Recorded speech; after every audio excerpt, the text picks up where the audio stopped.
My name is George Galloway, presenter of كلمة on الميادين television. Mind you, I don't mince my words. I speak كلمة and my audience does too. كلمة free word, free for me, free for you. Catch it. Nice to meet you, brother.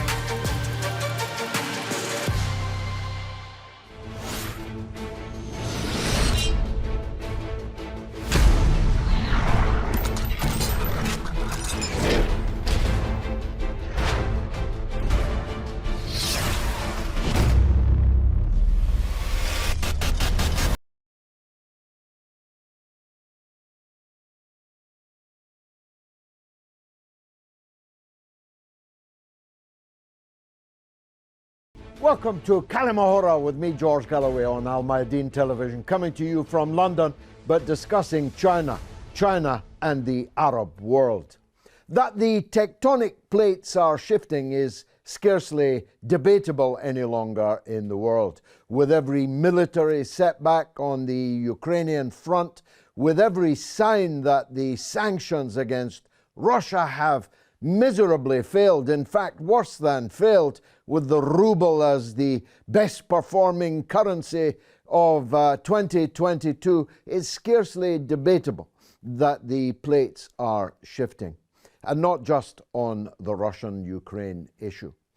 Few signs were as clear as when the Chinese leader Xi Jinping went to Saudi Arabia, and when the leaders of the Gulf states came scurrying to Riyadh or Jeddah to have their picture taken in the company of the new princes and the new rulers of the international scene. Not that any of them would have described it in those terms, but the situation is clear. China is overtaking the American economy fast. The American economy is based increasingly on printing what will one day be worthless paper money. The European countries have gone into a kind of economic eclipse, with their population hungry in some cases, cold in most, and fearful of their future. The Eurasian era is clearly emerging in front of our eyes, even if we seek to avert them. The reality is that the United States' star in the Arab world has scarcely ever been lower. A survey recently showed that more than 80% of young people in the Arab world regarded the United States as a problem for them, for their lives, and for their country. And Newsweek in January, on its front page, declared that 75% of the world is not with us on these great confrontational issues. As a matter of fact, Newsweek severely underestimated the level of opposition to what they call Western policy. A good point at which to remind you that only 13% of the world's population live in the countries that describe themselves as the West, though they include Australia and Japan, which isn't really, if you know what I mean, in the West. So the 13% are no longer able to make their writ run. And that inevitably encourages, with the shifting of those plates, people to make judgments and decisions about who'll be up and who'll be down. Will the biblical prophecy of the last one now one day being first, the first one day being last, be coming to pass in front of our eyes? I'm joined by a panel of distinguished experts. As always, I am the enthusiastic amateur. Let's hear what they think is going on. Keith Bennett is the father of all China experts, co-founder of Friends of Socialist China, and a very considerable authority on all matters Chinese. Keith, is it a geopolitical flip, what's going on? Are the Arab countries, irrespective of their previous stances and even current stances on conflicts in the world, are they beginning to move into China's orbit?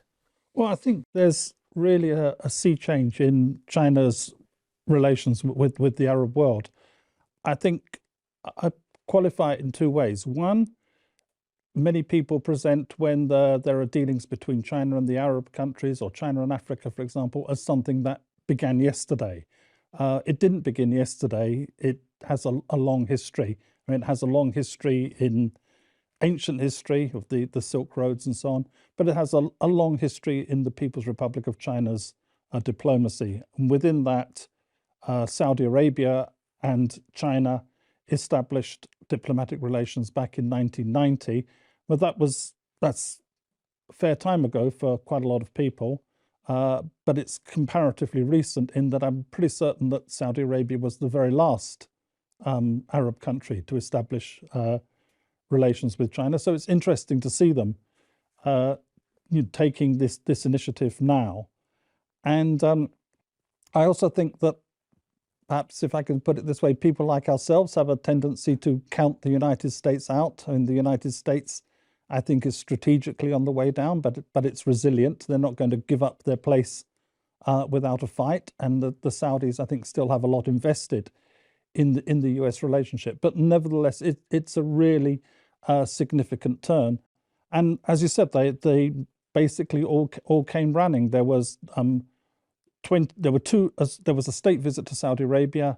There were also two summits, a first summit between China and the Gulf Cooperation Council, and the first summit between China and the League of Arab States. 21 states were represented. Besides, and including the Saudis, Xi Jinping had one-to-one meetings as well as the general summit meetings. He had one-to-one meetings with leaders of a total of 17 Arab countries at that time, and a huge number of agreements were signed on literally everything from esports and e-gaming through to nuclear energy. Most importantly, of course, we're seeing the rise of the petro-yuan that Saudi Arabia, which is China is its largest trading partner, and Saudi Arabia is the main exporter of oil to China. But Saudi Arabia and the other states of the Gulf are going to move towards trading in yuan and rather than the dollar, which goes back to your comment just now about worthless pieces of paper. Yes, of course, the older you get, the more different the issue of short and long term becomes. I remember Mr. Tony Benn telling me he once asked Zhou Enlai what the impact of the French Revolution in 1789 had been, and Zhou Enlai answered, "It's too early to say." So not new, but comparatively new. Russia has been a player in the Arab world for very much longer, and in a much more significant way, with very close alliances from time to time with certain Arab countries. And of course, the European colonists ruled it in the right up to the 20th century. So it's new-ish, this Chinese emphasis. But there's one issue that dominates Arab politics, whether they talk about it or not, and it's the Palestine issue. What's China's stance on Israel-Palestine? Well, I mean, China has got a long relationship with the Palestinian people. Yasser Arafat made 14 official visits to China. When the People's Palestine Liberation Organization was formed in 1964, China was the first country to recognize the first non-Arab country to recognize the PLO. The first PLO fighters arrived in China for military training in 1965. So the relationship goes back to that stage, and this was underlined in the meeting that Xi Jinping had in Riyadh with Mahmoud Abbas, and it was reiterated in the joint statement that was issued by the China Arab League summit.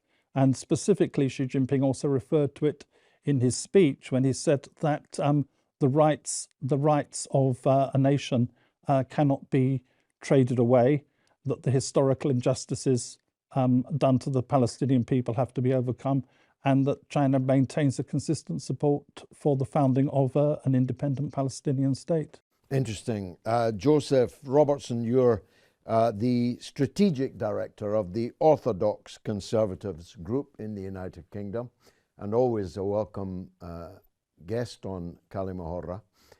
From, if you like, your side of the political spectrum, do you see the kind of shift that Keith describes as happening there in the Gulf as something significant, something permanent, something to be worried about? Well, I don't know if it's something to be worried about, but it's something that's inevitable. And I think what is to be worried about is how we respond to it, certainly in Britain. I think the question's perhaps being looked at from the wrong perspective by a lot of people. Is the question of, is China trying to push the US out? I think that's the wrong question. I think it's the fact that the nations are trying to pull China in. And as a result of that, US hegemony is going to weaken. I think the reasons why China would want to have consolidation in that area are purely economical. I don't think there's any appetite in China to become the world's police, as the US often has been called. I don't think China is looking to take over in any military capacity in the region. I think it's a purely economic shift, and we've been warning about this at the think tank that I run for a long time now. We've said the BRICS are going to be rising, and we've been calling on this for a couple of years. People weren't listening. Now they've seen what's happening with the ruble, and now they've seen what's happening with oil, and it's all becoming very apparent that we need to start looking for fresh policy solutions in the West, as we like to style it, because the idea of the US just being the predominant and preeminent partner is no longer the case. These smaller nations that have had less of economic impact in the past are beginning to ally in different ways now, and I think the Shanghai Cooperation Organization is a massive part of that. These countries like Turkey, for instance, are beginning to see that there are alternatives to the EU, there are alternatives to the Western hegemony, and they're beginning to look at that not just from the economic perspective, which I think is China's predominant aim, but also from the military and strategic importance of that, Iran being the most sort of prolific partner, I guess, that's close to the Middle East, that's actually joined the cooperation. And I think we're going to have to address that from a completely different perspective. So it shouldn't be seen as a zero-sum game, is what you're saying, that it's not China or the United States, but the United States has to recognize that China is there and present. I do see a threat from China, but I don't see a military or geopolitical threat to us at home here. I think it's predominantly in terms of technology and predominantly in terms of economic factors. There have been worrying signs where China goes in and often distributes its gifts. There's often a price to pay with that, as we saw in Africa a few years ago when it kindly distributed technology into the African Summit House and then was found to be bugging some areas within the house. So it never happened here. Yeah, well, it could, and it probably has. They're bugging us, talking right now. But I guess beyond that threat, I don't see an imminent, for instance, invasion anywhere, which is some, people would like to scare us with. Yeah. Shahid Dasgir Khan, a student activist in Pakistan, now an eminent lawyer and human rights activist in England. How does it look to you, as it were, with your Asian eyes? How do you view China now being courted and given the red carpet treatment in the Gulf?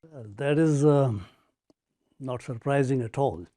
I remember from my early days as a child, even then, in Pakistan, when I was at school, Chinese delegations used to come. There were cultural exchanges. There was talk of economic cooperation. Of course, military cooperation as well. So China's presence within the Commonwealth, it's not something which is threatening or new. And I think what needs to be done is to understand how the politics is shifting. Politics, I would emphasize, and the power politics is shifting. The Commonwealth countries would like to develop into emerging economic nations. And in the recent past, what we have seen in Afghanistan and in Iraq, Syria, the US power domination and hundreds of thousands of children and women were killed or maimed. That does not go down well with countries in the Middle East as well as in the East. So, for example, if you look at China's progress in terms of relations with with countries in the East, Malaysia, for example, is one of the biggest partners, trading partners with China. The Malaysian governments have been thinking about staying, one would say, neutral, but they feel a little bit threatened with the US presence and domination. They want to be free. Similarly, countries like, for example, Pakistan, and Pakistan has influence over Middle Eastern countries such as Saudi Arabia and the UAE. And even in this, the meetings that have recently taken place, and there has been contact in the past, Pakistan has played some part in bringing closer these China and the Saudis, for example, and the UAE countries. So there has been backdoor diplomacy going on for quite some time. Yes. Let's get a European perspective then. Dr. Alessandro Arduino is from Turin in Italy. He's the Principal Research Fellow at the Middle East Institute at the National University of Singapore, and a man well versed on China's development. Professor, welcome to the show. Thank you for having me today, George. Doctor, when President Biden went to Riyadh, he got a casual fist bump and left empty-handed, despite being there to ask for oil concessions from the Saudi leadership. And yet when the Chinese president went there, he actually reached multiple long-term and very valuable agreements. How do you account for the difference in those two outcomes? But first of all, the visit of President Xi Jinping to the Kingdom of Saudi Arabia was much part of the talk, even when President Xi Jinping was not able to do the first trip, as the first trip outside China after 3 years of COVID lockdown was to Kazakhstan. But then when he moved to the Kingdom of Saudi Arabia for the official state visit, again, energy was much part of the discourse, as China basically absorbed 20% of the energy from the kingdom and almost 40% from the Gulf. And in this respect, President Xi was able to ink more than 35 deals, totaling more than 30 billion US dollar in value. Of course, if we just compare the type of reception that Mohammed bin Salman, Crown Prince of Saudi Arabia and de facto ruler of Saudi Arabia, offered to Biden, compared to the one more lavish offered to Xi Jinping, it, I think, say already all about the relationship that the kingdom is looking to carve with China, comparing with the one of the United States. Well, on the visit, President Xi Jinping signed a plethora of agreements with not just Saudi Arabia, but with the Gulf Cooperation Council more generally, on everything from digital to security matters, commercial, industrial, import, export, and so on. Does this all look to you, therefore, like we're going to see a much more visible presence of China in the region? China has been a player in the Gulf, in the Middle East and the MENA region for a long time. Recently, in the last 5 years or even the last decade, there has been an increase of trade relationship, not only with the Kingdom of Saudi Arabia, but also with the UAE and we other country in the Gulf. China is increasing trade. We can say that the Middle East is looking more east for trade, is pivoting to the east, but still for security reason is looking west. That means that in this agreement, China has increased not only the energy security deals, trade, but also is expanding its cyber limb and some security cooperation. Is this all a maneuver by China to, as it were, edge the United States out, to lessen their influence, to take their place? What do you think? In this respect, yes, it's important for China expanding the relationship, and we can say that with increased uncertainty, already in 2022, the name of the game was regional balancing, meaning each country was trying to hedge its bet in diversifying international relations, as in the Middle East, there is still a diffuse perception of US security umbrella retiring. That's not the case. US is moving to the former role of regional offshore security balancer. And China, during the visit of President Xi Jinping in the Kingdom of Saudi Arabia, already stated that is not interested to fill the security vacuum left from the United States.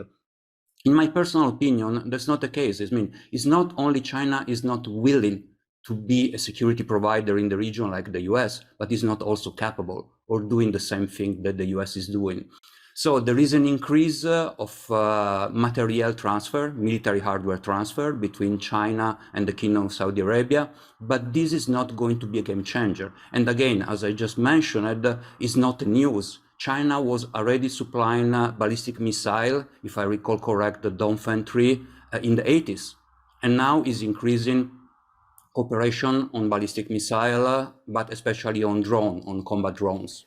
It's obvious that the US regards any growing closeness between countries that have long been its allies, some would say clients, getting closer to China, getting closer to Russia, or at least refusing to shun Russia in the way the US would like. Are they likely to accept that lying down? I mean, looking at China expansion, not only in the Persian Gulf, but all over Africa, MENA region, and so on with the Belt and Road Initiative. Of course, if we are looking at the multipolar order, there is an increase of Chinese footprint, but then the US security umbrella in the Gulf, in my personal opinion, is still pretty strong, especially to the fact that Saudi Arabia is still looking at counter Iran, and Iran is also an ally to China. China probably is one of the few countries, if not only the only one country, that is able to manage at the same time relationship with the Kingdom of Saudi Arabia, UAE, Iran, Israel, and even Syria. So how will the US react to China's growing presence in the Arab world? 2023 definitely is going to be the year of uncertainty. So as I mentioned earlier, multipolar order and hedging bet is the new name of the game. From a security standpoint, I still believe that there is no chance to alter the status quo of the US as a security guarantor in the region. Even the fact that the relationship, especially the Saudi-US relationship, are getting very strained lately, especially in October when President Biden requested to quell the production of oil to create some problem in the OPEC Plus for Russia, and it did not happen. And then again, comparing the two visits, the one hat in hand by President Biden at the quite cold shower that he received from Crown Prince Mohammed bin Salman, with the completely different lavish reception that President Xi Jinping had. In my opinion, the biggest issue is not related to security at this point, and the equilibrium is still very clear, but it related to the cyber domain, to cybersecurity. It's not only the Belt and Road that is expanding in the Gulf, it's the digital Silk Road, where basically the rubber meets the road. Well, there's much more of this coming up after the break. Stay tuned.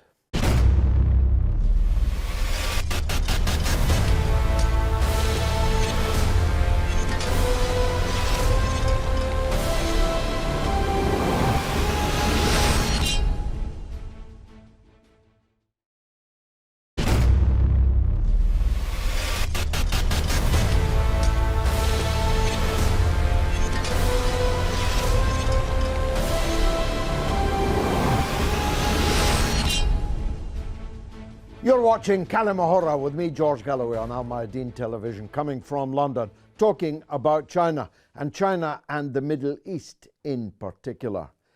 Keith, some obvious problems at least they look like problems to me, leap up, and they leapt out of the professor's discourse.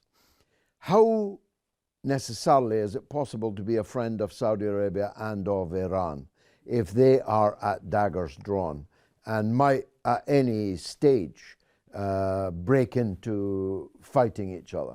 How does China manage to square that circle? Well, I mean, that's obviously a very important and sensitive question. The first point I would make is that Chinese diplomacy is very skilled. And the second point I would say is that a basic aspect of China's foreign policy is that it always stresses that its relations with one country are not at the expense of or are not directed at any third country. So clearly it's like walking a tightrope, if you like, to balance, say, the relationship between Saudi Arabia and the relationship with Iran. But I think an important part of that is that China always stresses that the developing countries all have common interests and that their common interests outweigh their differences. And what China works to do is to try to overcome those differences. And I would see that as being part of the playbook of Xi Jinping in Saudi Arabia. It was interesting that the joint statement, some of the joint statements that came out of the meeting in Riyadh talked about some of the concerns that some of the Arab countries have with Iran, but stressed that Iran had its place in the region and that there should be dialogue. Had that been the United States as the interlocutor, you can imagine that the United States would be pressing the Arab countries in a very different direction vis-a-vis Iran. Okay, well, here's another one, and it flows from what you've just said.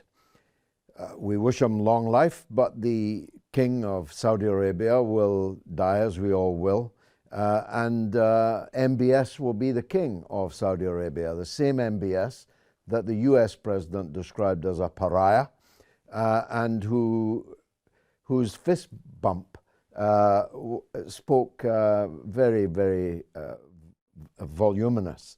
The relationship between the US and the Saudi leadership, even now, still more in the future. How is the US going to manage that, do you think? Can we anticipate efforts to clip MBS's wings, undermine him, maybe even overthrow him? Well, I think those efforts have already been going on. When someone like Joe Biden refers to the leader of another country, and MBS, I think we're all agreed, is really the de facto leader of Saudi Arabia already anyway. When Joe Biden refers to the leader of another country like that, it's not just words, there's some actions behind it. And so clearly the United States is not just going to say, oh, well, the Chinese are here, we wish you well and we're off, bye-bye. And it's not quite like that. I spoke a little bit earlier about the petro-yuan, and we know that this question of the oil being traded in dollars is very, very sensitive. I mean, the overthrow of Saddam Hussein was precipitated in many ways, at least according to some analysts, by his threat to trade oil in euros, let alone Chinese currency. But I think what the issue is that the United States is progressively getting fewer and fewer cards to play. That's not to say it doesn't have any. But the United States was able to remove leaders in some other Arab countries. There was also one king of Saudi Arabia who certainly many people in the region felt was undermined and got rid of by the Americans. I have no idea if that's true or not, but certainly that's what many people in the Middle East feel. But taking on Saudi Arabia, which is the world's largest oil exporter, whatever we might think of the internal system in Saudi Arabia, it's the heart of the Islamic world. It has that tremendous soft power throughout the Muslim Ummah. And to take that on and to take on the Arab countries standing together, which they showed in Riyadh, is not so easy for the Americans as picking them off one by one. Joseph, you as an orthodox conservative and as a very British figure must look rather wistfully at this. Saudi Arabia was a country created by us. The United Arab Emirates were still our property into the 1970s. Long after the Beatles had ceased to be, we were still ruling in the Gulf. And now it's a question of having been supplanted once by the United States, of being supplanted a second time by China. How do people like you view that? Well, I think it boils down to what I call a grand economic suicide, which is net zero. And the reality that if you no longer require the product that makes you the most interesting trading partner to a region, you're going to lose out on influence. That's what's happened with the US. I mean, we can look at the figures. You know, China's been importing and exporting over 130 billion in dollars in terms of, you know, outgoings over the past few years. The US is barely putting, well, it's less than 50 billion, both imports and exports. And then you look at the amount of oil that it's actually taking out of the region and what it actually wants to buy. It's a quarter of US oil, which is still a large amount. But the reality is, the rhetoric from the US goes into an area that's talking about the Green New Deal. It doesn't talk about a long-term strategy for crude exports like oil. So if you're in that region, you're going to be looking to a trading partner who will guarantee you stability for many years to come and will do big oil deals. My reserve is where Britain gets involved in this strategy. I see this as an economic suicide. I've said that many times.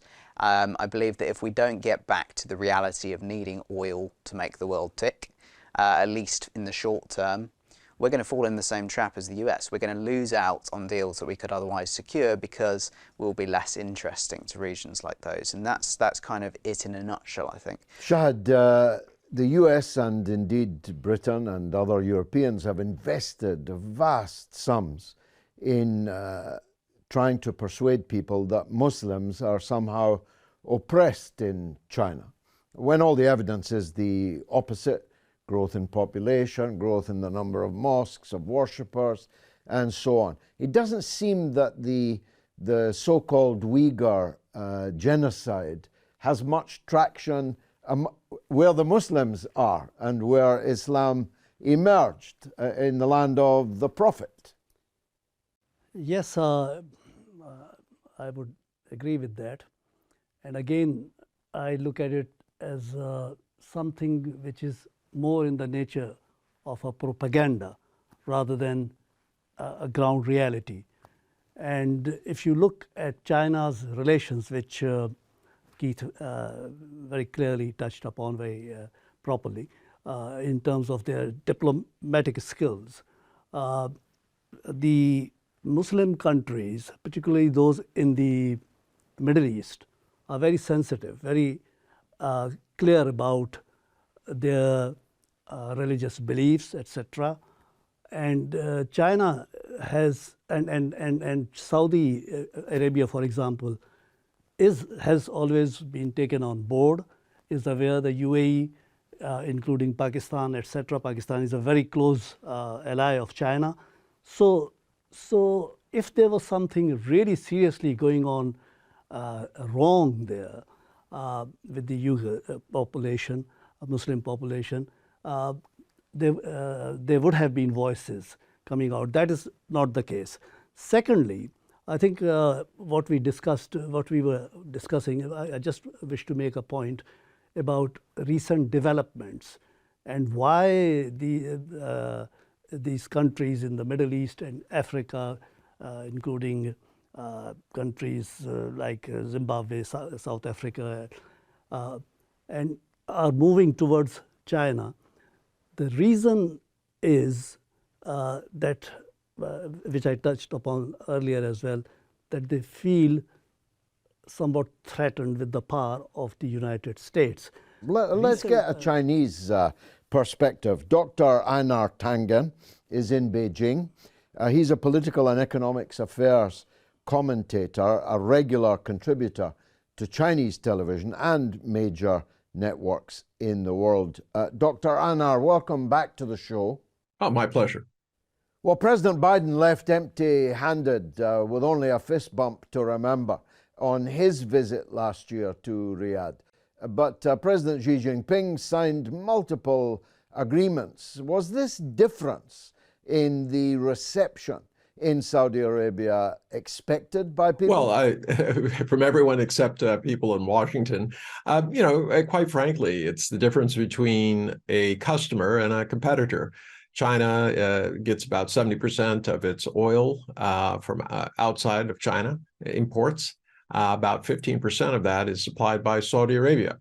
The United States is going to be a net exporter of oil and is therefore a competitor. There's also this issue about the criticisms that the U.S. Continues to level at Saudi Arabia.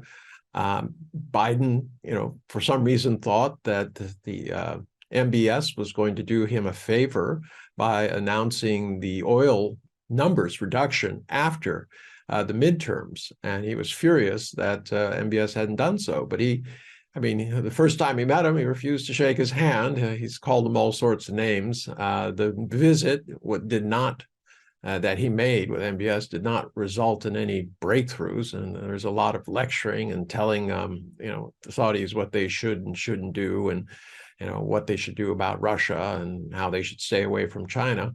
And it's just kind of the end of the post-Cold War American hegemony. And at this juncture, China is offering trade, their agreements, and they're not just coming and using threats and saying you have to toe the line. Given all these agreements, should we expect a wider presence of China in the region from now on? It's already a very large presence. The oil imports and relations with all of the Arab kingdoms is very advanced and very long term. They see China as a willing trade partner who does not try to interfere in their internal affairs, unlike the United States and other countries. So yes, they want to create a future for themselves where they're not beholden to one country. It's a multipolar world, and they want to, be able to exercise who they trade with, why. They don't want to be brought in to other people's problems. And quite frankly, the United States has worn out its welcome in the Middle East. After years of war and, in essence, being a rogue state, there's just no patience. The kind of colonial arrogance and lecturing, it just doesn't play well anymore. People aren't afraid to speak up, as we saw in South Africa. And quite clearly, the Middle East is charting its own course, country by country. It's obvious that the U.S. regards any growing closeness between countries that have long been its allies getting closer to China. A maneuver by China to, as it were, edge the United States out, to lessen their influence, to take their place. What do you think? Well, it's nonsense.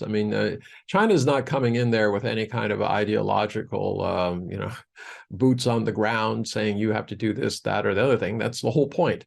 And it's Saudi Arabia and other countries that are interested in joining the Shanghai Cooperation Organization, which is a group that's, basically dedicated to making sure that there's stability in the region. So this is what China's offering: trade, stability, mutual interest. What is the U.S. offering? This idea that somehow China is pushing the U.S. aside is nonsense.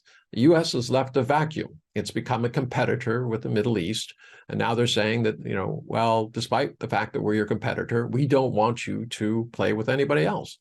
And as I said, that's becoming a very tired line. And then no one in the Middle East is really interested in it anymore, especially after all the wars, Iraq, Syria. It's oil is being taken every day in the Kurdish-controlled area through using U.S. trucks. That doesn't escape people's notice there. The American public might not want to recognize it, but quite frankly, it's going on. And most of these nations realize that if the U.S. could do the same to them, they would.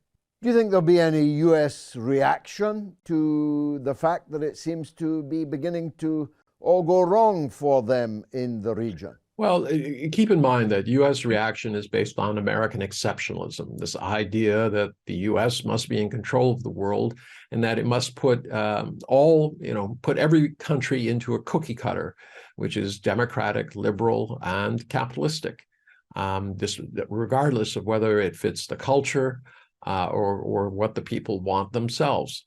So at this juncture, that has become a kind of mantra, an excuse, America's jihad.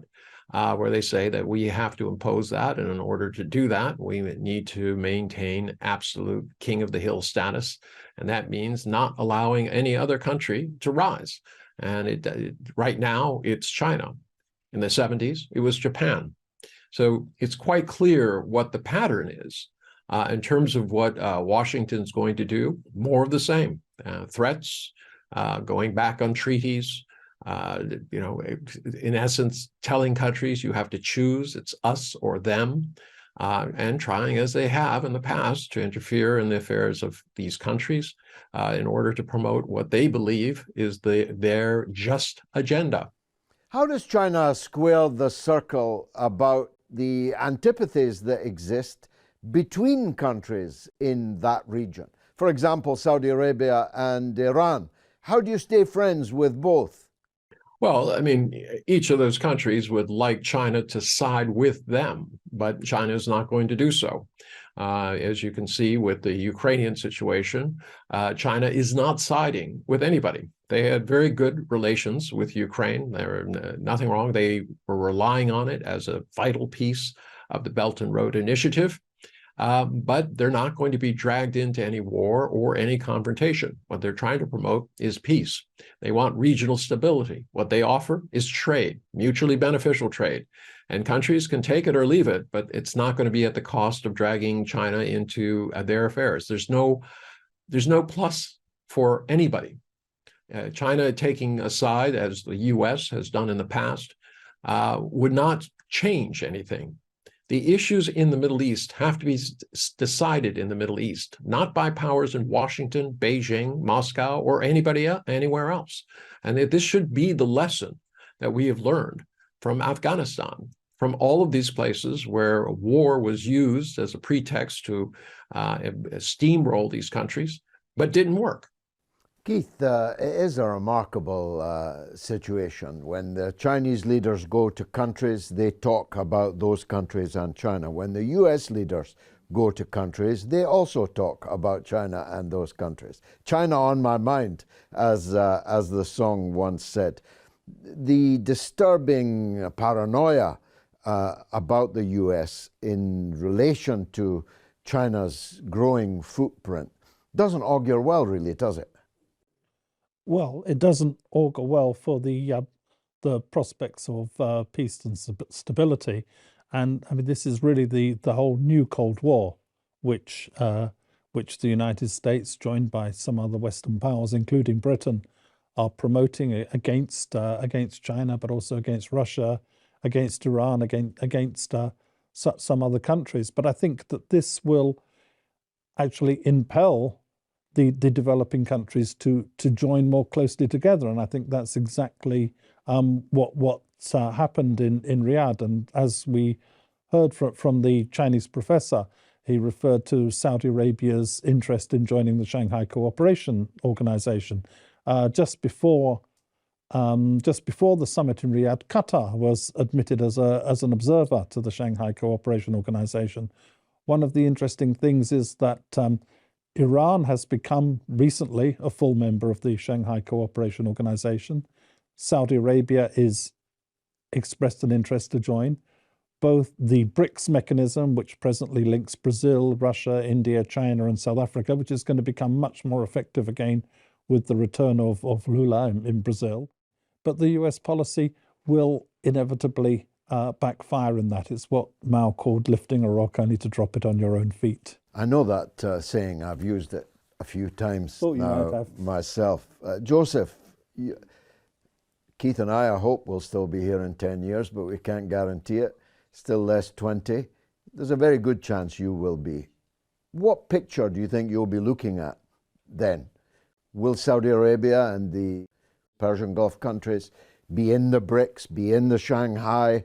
Will the US be just one of many allies in a multipolar picture? That's the way it's moving. I think what a lot of people do is to create an air of short-termism, because they tend to look too much at the issues affecting countries now and not look at the grand strategy. And we know one thing China does very well is to look 20 years ahead. And I'm pretty sure that China will still be here. And I'm pretty sure that the US will, even as a fading power, still be significant. And what I do think is that we have to be pragmatic in terms of looking at it from a military perspective. I think we need to steer away from this idea of power building from a warmongering perspective and look more at economic realism.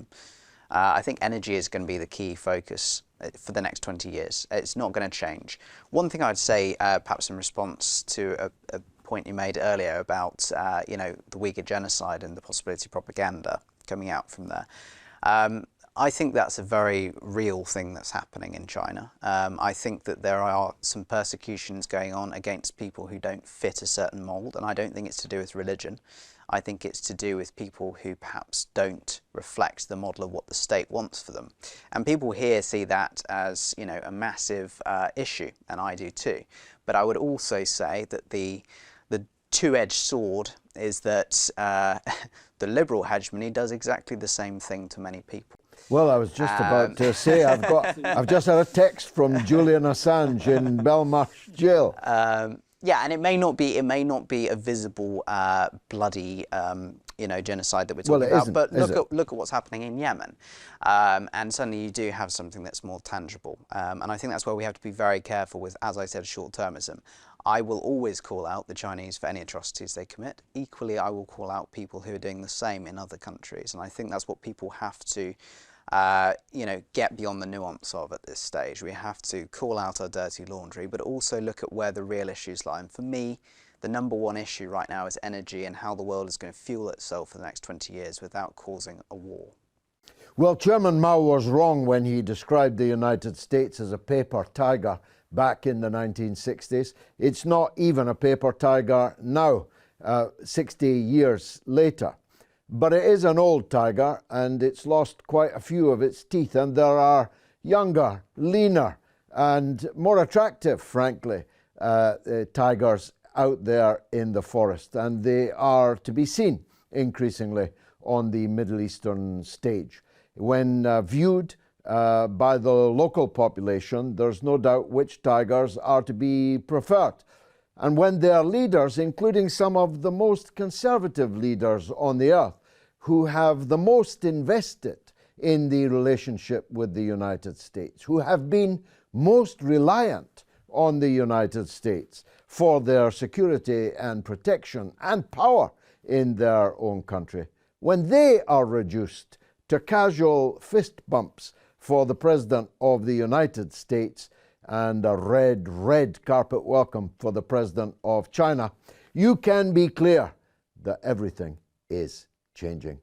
I've been George Galloway. This has been Kali Mahora. Thank you very much indeed for watching.